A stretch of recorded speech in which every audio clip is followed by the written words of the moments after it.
வணக்கம் மக்களே, வாங்க இந்த வீடியோவில் நம்ம பிரியாணி மசாலா எப்படி செய்யுதுனாங்க பார்க்க போகிறோம். நல்லா பவுடர் அரைச்சிக்க போகிறோங்க. இந்த ஒரு பவுடர் போட்டாலுமே பிரியாணி அவ்வளோ சூப்பராக டேஸ்ட்டாகவும் வாசனையாகவும் இருக்கும். என்னென்ன சேர்க்கலான்னு பார்க்கலாம் வாங்க.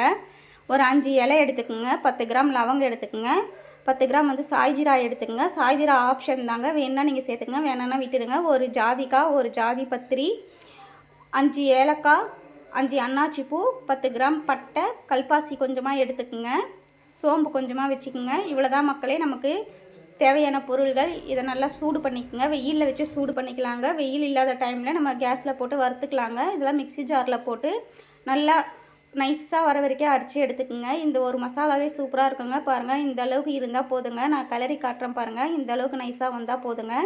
இதை அரைச்சி நல்லா ஒரு பிளேட்டில் போட்டு ஆற வச்சுட்டு நீங்கள் வந்து ஒரு கண்ணாடி பாட்டில் போட்டு ஸ்டோர் பண்ணி வச்சுக்கலாங்க. அவ்வளோ சூப்பராக இருக்கும். பிரியாணி வந்து கொதிக்கிற டைமில், நம்ம அரிசிலாம் போட்டு கொதிக்கிற டைமில் இதை ஒரு ஸ்பூன் அளவுக்கு போட்டாலுமே போதுங்க.